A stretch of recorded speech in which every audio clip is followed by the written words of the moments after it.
just opened this roll of tape that was in my shop, and I don't know how old it is, but the price on it is 19 cents. So I brought my MIG machine over here to do some welding, and I didn't have a circuit for it.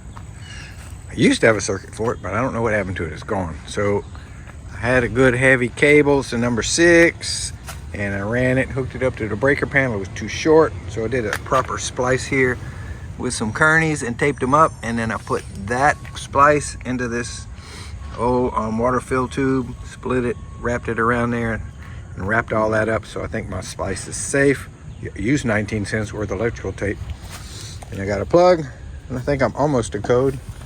So all I need to do now is get my steel. It's 20 foot long. I can't get it in my truck. I got to borrow a trailer from somebody. I was tempted to drag this trailer over there, but I got to cross the bridge, and that's like kind of a traffic nightmare, so I better not. So I just did something that I don't normally do. I borrowed a trailer, which I do, and I went to the steel yard and I bought some new steel to beef up this trailer. I paid $660.69, and this is what I got. $660 for 5 sticks of rectangular tube. And that is why I don't buy new steel very often. I think this might be all I have to buy. I think I have enough odds and ends over at the foundry to finish it up. So dang, it's kind of culture shock, but I got to unload this steel and bring the trailer back because it's a bar room. Okay, my trailer from front to back, at least from here to the back frame, is 25'3", and that's gonna make this thing too heavy if it's built like a little house with lumber and plywood. The original camper that was on here was super light, so I'm gonna cut it down to 21'3". So I'm gonna cut this much off the back, and I'm gonna cut less off the front because one, I want to, when I move the tongue forward, I want it to fall in the middle here where I can put a simple patch and bolt it back. And 2, the back is gonna have the loft, and it's gonna be a little heavier, so I'm gonna cut a little more off the back, try to balance it out. Now, part of this is a swag, scientific wild ass guess. I've been looking at weights of little houses on the internet, and it seems like most of the ones that are 21 foot long weigh about 8,500, something like that. I have two 3,500 pound axles, so safe hauling load is 7,000, so I'm gonna be a little over that, but I'm okay with that. I'm not gonna haul this thing cross country and over the hills and through the dales. This thing is going east 33 miles and then due north 37 miles and then 2 miles off the interstate, and it's there. That's where I'm gonna park it, and I have no intention of moving it after then. So I'm okay giving it, what, 15% over what the recommended is. So I'm gonna do some unbolting, try to get some of these rusty bolts out, and then do some cutting. I'm gonna cut that bumper off, or take the bumper off, it's a bolt on. And the tow bar is all bolt on, so I think I should be able to drop all that before I start cutting. Well, the bolts up front came off surprisingly easy. So yeah, they were real tight and I had to use a cheater pipe to get them started. But once I got them started, they just unscrewed like normal. After fighting that nut on the wheel and having to cut it in place, I was kind of dreading this, but it turned out to be not an issue. All the bolts are out and in amazingly good condition.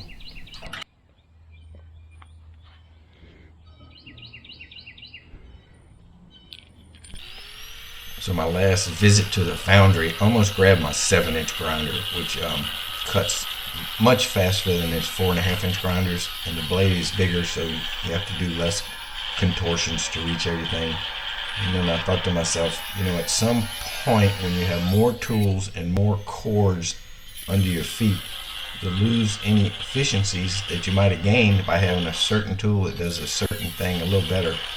And it's not crowded here yet, but when I get the welding machine out and the two grinders and the cords and the ground cable and the whip and all that stuff, I'm glad I didn't bring the big grinder, because I really don't have that much cutting where it would have been a help.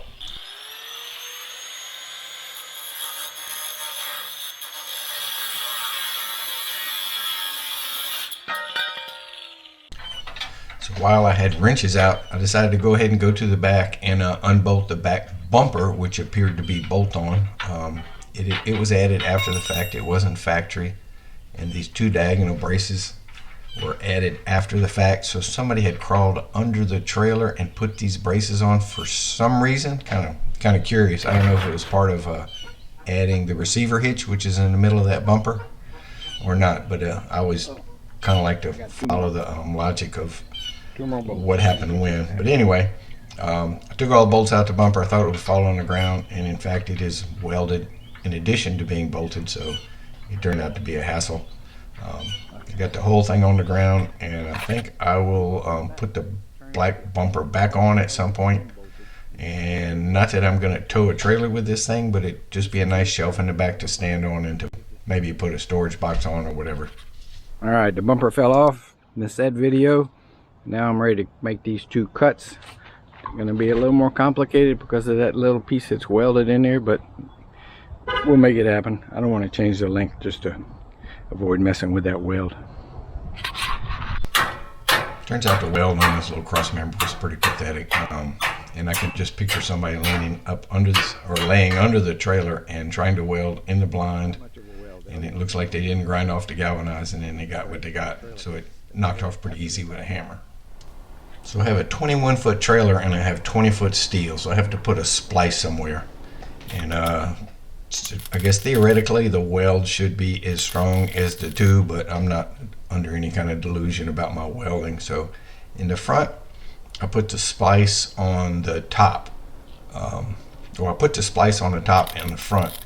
And my rationale was that the tongue pushes up on the top, so this top member is in compression and the bottom member is in tension. So on the bottom member, I put the splice in the back, so the member on the bottom runs all the way through, and the splice is at the bottom of the back, which is in compression. So hopefully my thought process is rational, and I'm maximizing the ability of this extra steel to give me extra strength. It's going to be strong either way, but I just want the most out of it I can get.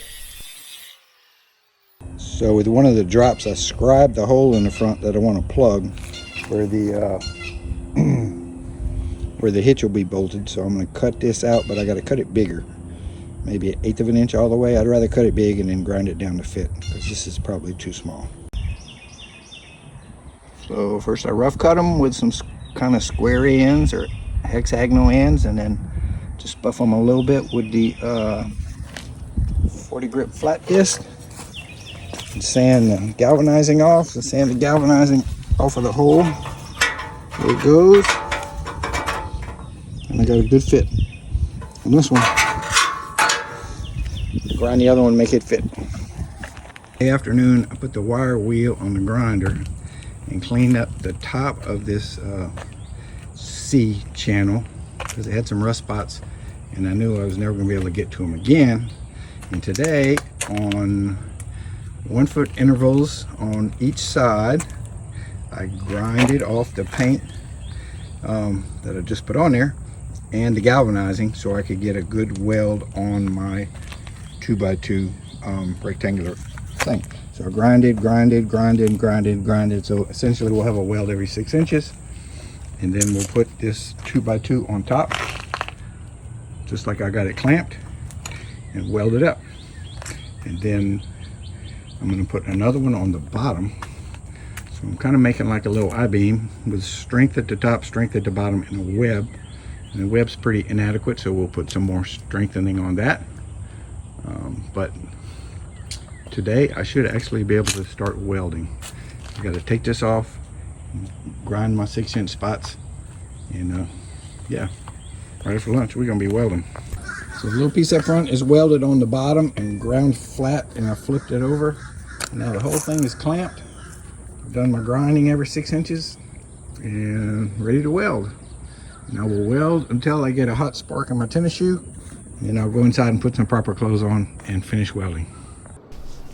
So welding this galvanized steel was a little frustrating. It was really hard to get all the galvanizing off, which means not that it's going to make you sick. It just doesn't happen if you're welding outdoors. You really have to breathe a lot of this galvanizing fume to make you feel bad, and it's never happened to me, and I've done a bunch of galvanizing. But anyway, it makes your welds just not pretty. It splatters.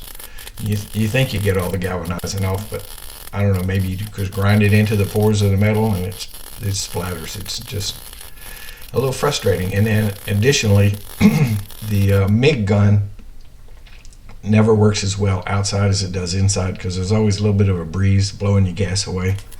So you really got to be patient when you're doing this. You just got to keep at it and grind and paint the welds before anybody sees them. The tops on both side frames are done. It's 80 welds, about 2 inches long. Look, I still have my tennis shoes on. Now, I started cutting a notch for the back piece yesterday, but now that the top piece is on, I can finish this notch and we can weld this piece on. I got it ready to go. I got the paint grinded off in the weld areas, I think. Well, it took a couple of tries with the grinder, but we now have a good fit on the very rearmost frame member. This is a 4-inch channel. Luckily, I have a few of these over at the foundry. A couple of them were left over from Steve's job working on his trailer that he left me, and I had a couple more. So this is way stronger than a square tube. I'm gonna put one back here. I'm gonna put one in the front. And then we'll look at putting the square tube on the bottom of the frame, which will be interesting. I left this piece sticking out. Hopefully I can bend it up and kind of close that end off. That's my goal. This is the very front cross member. I'm replacing the original galvanized formed steel cross member with this 4-inch channel. Way stronger. The front cross member basically holds up the whole trailer when the hitch is on the truck. And when you're going down the road and bouncing and you're trying to push this thing through the mud, it's going to want to bend up because it's holding all the weight. So I got no regrets about replacing the original with this heavy steel. And then the trailer horizontal, or the side frame on one side, was a little longer than the other one. I don't know why. I thought I measured them, but it was about 1/4 inch long, so I'm trimming it also. This is going to get a good weld. It's going to get a gusset tying the cross member to the bottom rectangular tube. We're going to make sure this thing never ever fails. And at this point, I've convinced myself to go ahead and replace the whole front hitch assembly. I've ordered a new connector with a 2 5/16 ball, and I have the steel at the foundry, and it just, you know, it's one of these things it's not worth taking the risk of the hitch assembly bending when you have the material, and it's only a matter of a few more hours of work. We're going to make it sturdy. I used the drop to get this little cut right, because it's kind of finicky. It'd be real hard to do that with the long piece. I got both sides cut, and I brought this to the back and scribed it the same as the piece on the back. So right or wrong, the trailer's going to be the same width front or back. And I got all that nasty coal tar epoxy ground off. Having trouble with that word. It's gone, and I'm ready to get it in place, hold it some kind of way, and weld it. So the side frames are in a little bit back in the back. So I clamped a piece of scrap metal, which happened to be an angle iron, and then I clamped a block on this end, and with this wedge I pushed it nice and slowly until it came out and lined up. It wasn't all that hard to push, but it was something that you couldn't hold and weld at the same time. So welding machine's plugged in, we're gonna weld. Next thing I want to do is put another square tube on the bottom of the original frame. That gets a little complicated because I want it to come underneath this support for the axle, because I'm gonna lower the axle to raise the frame, which means I have to take that off. And then I want one to come underneath this frame, which goes underneath, which means I'm gonna have to take all these big old freaking bolts off, and then there won't be much holding the frame together, only my new steel. So maybe, I don't know, kind of like to just weld this together, but there's a big old crack, and if I weld it, I may end up welding the part I don't want welded, but I guess I can always break it off. Yeah, let's do that. Let's grind this joint, put some weld to hold the frame together. Let's take the wheels off. Let's drop the axles, and then I'm going to put a rectangular tube on the bottom of the front, the bottom of the back, and the bottom of the middle, and then I'm going to put a double one on the bottom and the middle, so that'll give me 4 inches of lift, which is not a huge amount, but that's what I'm going to get without a whole lot of extra work. The way this trailer was manufactured is a little different. It's way different from anything I've experienced. The front half and the back half are bolted together, not welded, and then the frames are almost cut in half to allow the axles to recess into them, and I want to take the axles out. I'm worried about the thing moving, so I'm welding together the 2 frames where they were originally a bolted connection. And then I'm getting ready to drop the axles, and I'm a little concerned about realigning everything. I'm assuming the alignment is good right now, so I'm welding 4 studs to the top of the axles, spaced kind of far apart.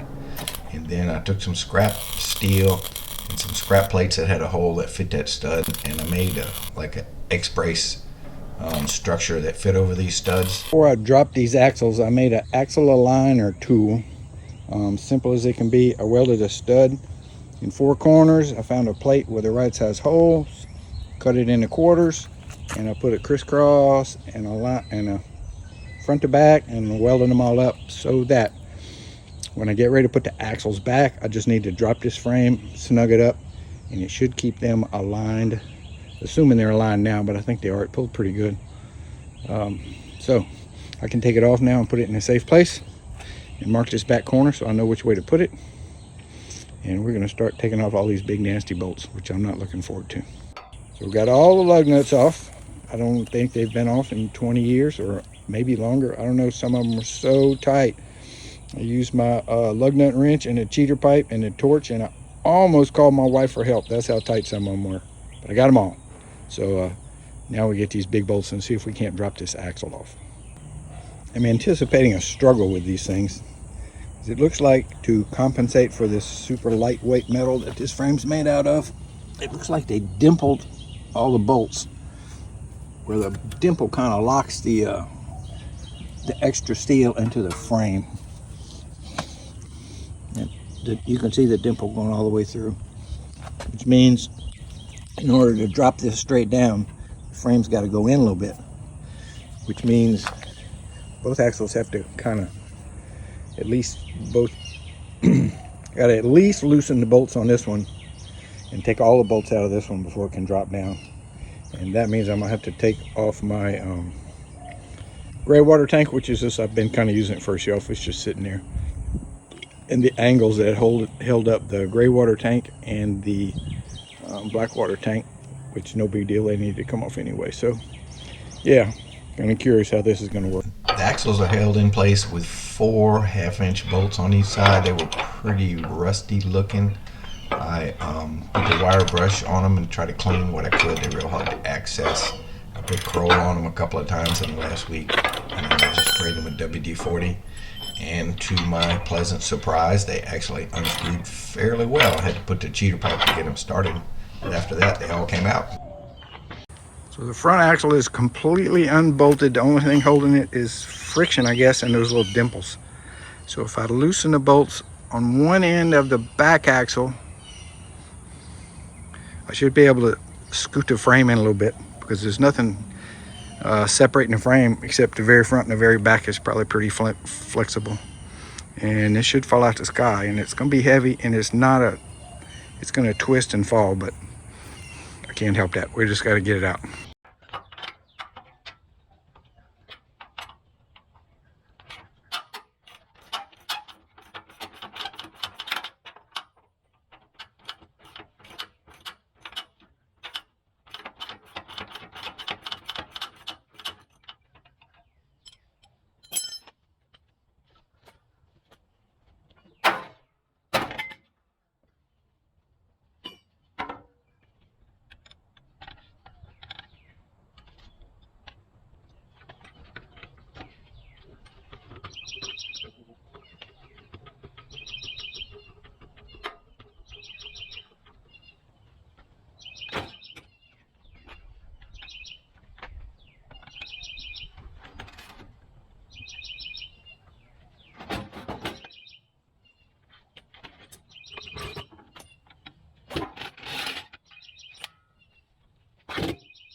The bottom rectangular tubes are clamped into place on this side.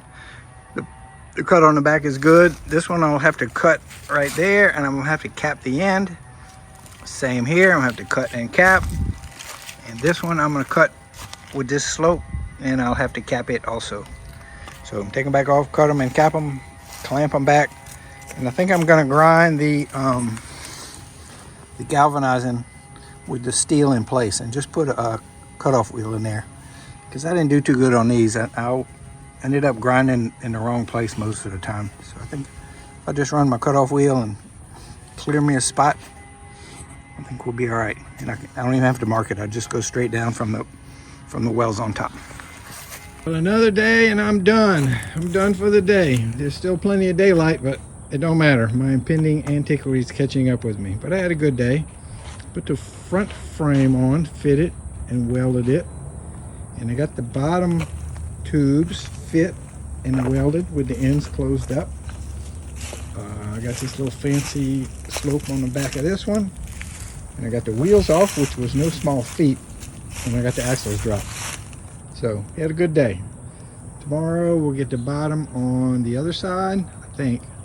And then I got to decide what I'm going to do with these axles, how I'm going to mount them, what kind of framing I'm going to use. I don't know. So I changed my plan on these existing side plates. Rather than take them off, I just cut the bottom flange off so that my new rectangular tubing could fit up underneath the side frame, just like it fits everywhere else. And so I lose a little strength when I cut the flange off, but I gain a whole lot more because I'm adding a rectangular tube to replace it. Clamping the tube in place and grinding the galvanizing after the fact with a cutoff wheel is definitely the way to go. I'm getting much better results, and it was quick and easy. So, you know, you learn little things as you go along. This boss, this raised area, is going to conflict with the way I want to put the bottom 2x2 tube. It hits half of it. It keeps it from coming flush with the frame. So I need to remove half of that boss, or I can remove the whole thing. Either way, I don't have a tool for that. My grinder won't really get in there and just slice it off. So what I did, it was pretty ugly. I used a grinder with the cutoff wheel and just cut a whole bunch of slots in it, and then I took the grinder with the grinder wheel and removed what was left. So now my rectangular tube fits in there nice and snug. So I did this one, I got to do the other axle. I got the bottom square tube ready, I got the ends closed in, I got it length cut. I can't cut it much longer because this slopes up so it wouldn't fit. Now the axle, this bottom flange of this axle is going to be holding up the bottom of this from the outside. Like it before, it was holding up the bottom that's galvanized. Now it'll be 4 inches lower down. Before it was mostly supported with bolts. Now it's going to be a welded structure. I've seen other similar axles welded to trailers, so I'm okay with that. It's just this flange. But this little bump that I cut the bottom half of all the way around, I'm going to have to cut the whole thing because it's going to be in the way. So I'm going to go ahead and get rid of that. I'm going to clean these up with a wire brush so that I can paint them after they're in place. And I'm going to have to get help because I got to get the axles in there first. There won't be anything to hold the axles up till that bottom plate's in there and I can jack against it. And the axles are awkward as all get out because they need to go, you know, this needs to be horizontal, but this thing's not, the center of gravity is not centered. I don't know how I'm going to do that. I have to use some ropes or something, lash it up there. I did some grunt work getting these axles up on this table and on the sawhorses on the other end so that I could wire brush them with a rust off and put a coat of paint on them. But they're impossible to roll because the wheel spindle and the brake drum and the brakes are off-centered, so it's always going to sit in that one position. I got kind of frustrated and I just thought maybe they don't need painting after all, so I did all that for nothing. But now I'm ready to put the axles back, get them up tucked away, and get the last piece of steel up underneath the bottom of them. So now I'm realizing that with the added 2x2 on the bottom of the side frames, the brake drum won't fit underneath the side frame anymore. So I had to go lift up the front and the back a little more to give myself a little bit more clearance. Probably got to get some help. I'll try to put the axles back in. Then I'll put the tires on the hubs, set it down, and measure how far I am from the concrete to the deck, so I'll know how high I can make the structure. 13.6 is the maximum legal height that I can make it. I can go higher than that, but I have to get a permit to haul it, which is no big deal really. But we're going to shoot for 13.6 just to keep things simple.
First axle in place, and it really wasn't that hard.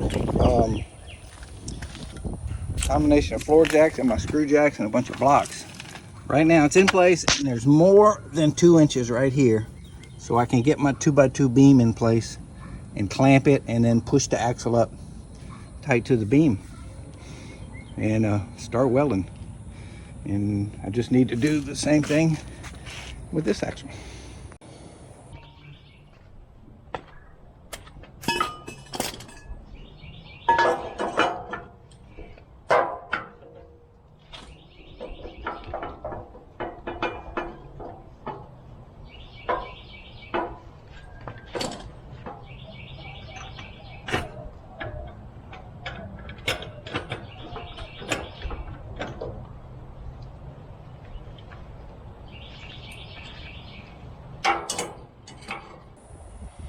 Where the things you worry about the most turn out to be non-events. The axles are up in their location. They're not straight or adjusted or anything. I'll have to put my adjust-o-matic back on it, and the bottom rectangular tube is in place.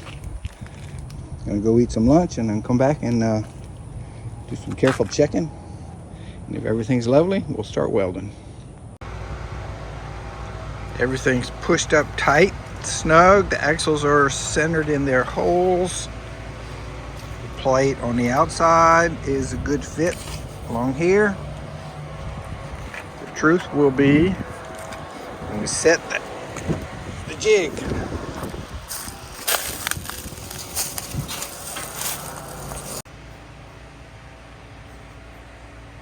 So the axles are in place, and I centered them, and then I dropped the little jig on top. This is the jig I made before I took the axles off originally, and I just had to tap it one time with the hammer and it dropped it in place over the bolts. So I know it may not be straight, but it was as straight as it was before, and I'm assuming it was the parallel before because it was all factory stuff. So I'm gonna start welding. We're gonna make this permanent.